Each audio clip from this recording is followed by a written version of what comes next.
and thank you for tuning in. You're watching the Property Guide on ET Now, your one-stop guide to property investments in India. Now, as always, I thank you for the response you sent in to last week's episode on Chennai and the Jaipur real estate market. If you have any questions regarding buying property, getting a home loan, or even legal advice, feel free to write to us. Our email ID is at the bottom of your screen. propertyguide@et-now.com. Now, we have a packed show this week. Right on top, we'll tell you why Mumbai's new business hub of Bandra Kurla complex is also becoming home to luxury development. We'll tell you what's going on in the Lucknow real estate market and if it makes sense for you to consider an investment there.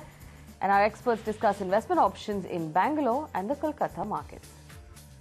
All right, joining us today, Ghulam Zia, Executive Director at Knight Frank India. Thank you for coming in. And Karthik Verma joining us in Delhi, co-founder of PropTiger.com. Gentlemen, it's always a pleasure to have both of you join us in the studio.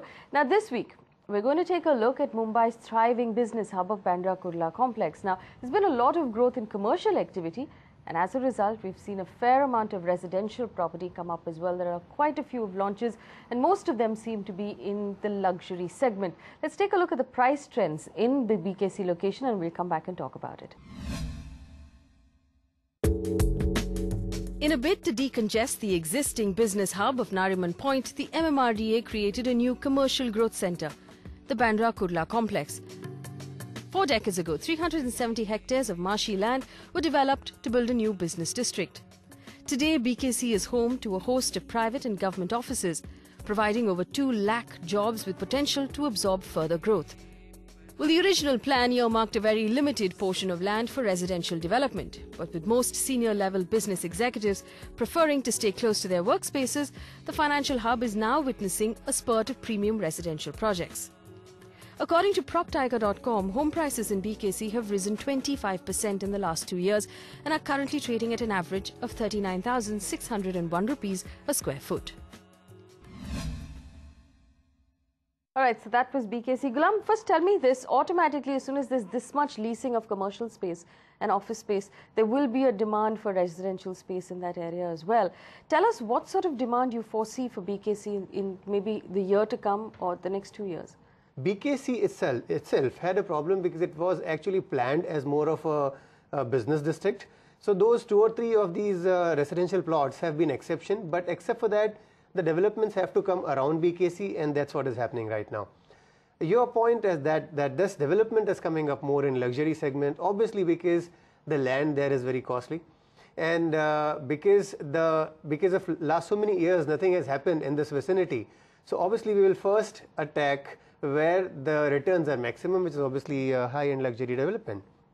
So whether in BKC where there is this signature island and two more such developments happening from one developer's offering, then there are many big developers who already come in Bandra East locality, very reputed developer, right from Kalpataru to Rustomjee to DB Realty and a lot many others. And they all have actually brought in their produce because the BKC is a prime market.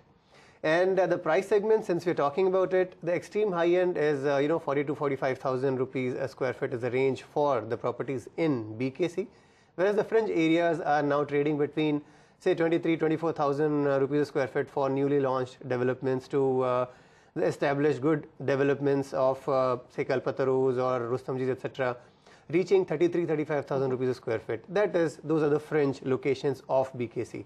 So this is roughly the outlook of the market. In terms of demand, as I said, essentially all of them are focusing on the high-end development, but there is a limitation to how much of it can be absorbed. As we speak, almost about 40% vacancy I can think of in this locality. Almost about 12 to 1500 apartments, in my view, are actually available on the block for sale. All right, 40% vacancy. Karthik, you come in here.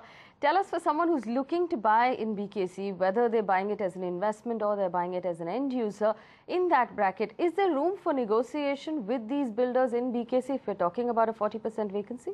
Well, whenever you're buying a luxury apartment that costs maybe 6 crores plus, there's always room for negotiation with the builder. There's always room for you to extract certain preferential terms as well as certain customization that you might want on the particular unit. The builder that Ghulam is referring to is a company called Suntech, and they have 3 different developments over there, ranging between 50,000 at the top end to about 45,000 at the kind of bottom end of their range. But there's just not that many units. There's just about 60 to 85 units in each one of their developments. Because of the scarcity, obviously the price is high because the land costs over there are very expensive. The price gets that land price gets reflected in the units that are being sold. But like Ghulam was saying, the vacancy rates there are high. Does that mean that many of these apartments haven't been sold yet? Perhaps so. And at that point in time, you might want to sit across the table from the builder and negotiate a good deal for yourself. But most of these are catering to the CXO level people. They're not meant for your typical white-collar employee. For them to be able to afford a property that costs, in the high single-digit crores or low double-digit crores would be very difficult. Getting a loan on a base salary would also be a little bit of a challenge. Well, Ghulam, I want to ask you this. You mentioned this in your previous answer. LBS, Sion, Kalina, Kurla, these places have sort of been now loosely defined as BKC or BKC crossing. Bandra East has also become BKC. For someone who's buying right now, how important is it to consider where the limits of BKC are? If the project is outside of BKC, should they still command that same price? Do these things matter at this point? In any case, BKC is not going to offer you many options. So you have to actually rely on these fringe localities. And if you're talking about fringe localities, as we're talking about, except for those 3 developments which are part of BKC, the signature developments, everything else is outside BKC.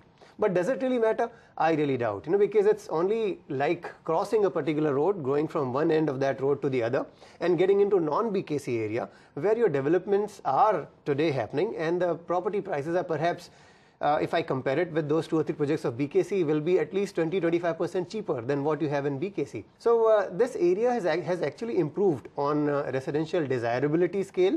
So even those fringe areas, like whether it is Chembur or Vakola, Kalina we spoke about, all these areas, even Kurla, are really coming up because even infrastructure is improving. We are currently putting up one flyover which will actually cross the Kalanagar junction, which is on the highway of BKC. On the other side, we are right now planning a tunnel which will actually connect you all the way to the Eastern Express Highway. So these are a few of these developments which are happening, and mind you, the Eastern Corridor is already up and running. And as we speak, the Metro Phase 2 is also somewhere on the drawing board. So when all these things actually start happening, then BKC convenience-wise, connectivity-wise will also be connected to so many of these suburbs around BKC, and all of that, for all you know, could be called extension of BKCs. All right, so if you have the budget and you'd like to buy a home in BKC, our experts have put together this list of projects that might be of interest to you. Take a look. But if you're looking to buy a home in and around BKC, here are some interesting options. Insignia by Dheeraj Realty, Seasons and Oriana by the Rustomjee Group, and Sparkle by the Kalpatru Group. And finally, in Kurla, Meridia by Omkar Realtors. All right, let's answer some questions. Neeta Dubey has written in. She's looking to invest in a 2 or a 3-bedroom apartment in Pune with a budget of 50 lakh rupees. Please give her some options. Karthik, Pune for 50 lakh rupees. That's a fairly wide range. She hasn't told us what part of Pune she prefers, but where would you like her to focus her attention on? Well, as I was scribbling my notes before the show, there's 3 areas that would be relevant to Neeta depending upon the size of the budget that she has. It's Wagholi, it's Lohegaon, and in Wakad. And I'll name some projects as well that Neeta can look up. She can talk to folks at Sarthi Suburbia, at Mantra Blessings, or Kolte Patel Umang Pride in Wagholi. In Wakad, she could talk to Ganga Fairmont, Kalpataru Splendor. And finally, in Lohegaon, it's Nyati Avita, Genie Belina, and Pride Park Springs. But the budget is certainly well within the range and scope of what many of these neighborhoods have offerings available for. All right, so we hope that helps. If you have any more questions about Pune, feel free to write to us. We have a question from Vinod, who wants to buy an apartment in Chennai with a budget of 70 lakh rupees. He wants options for locations as well. Ghulam, could you help him out? Well, as far as Chennai is concerned, once again, because the driver is essentially IT/ITS, the OMR is obviously the first choice which one would look at.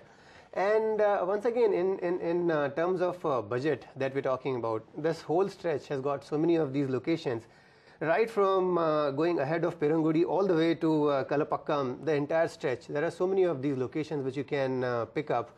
and the price segment will be very comfortable to the number that Vinod is talking about.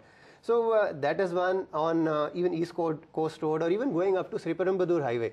There are lots of, we can identify so many of these locations which actually can come your way for the kind of price tag you're talking about. So you have multiple options available.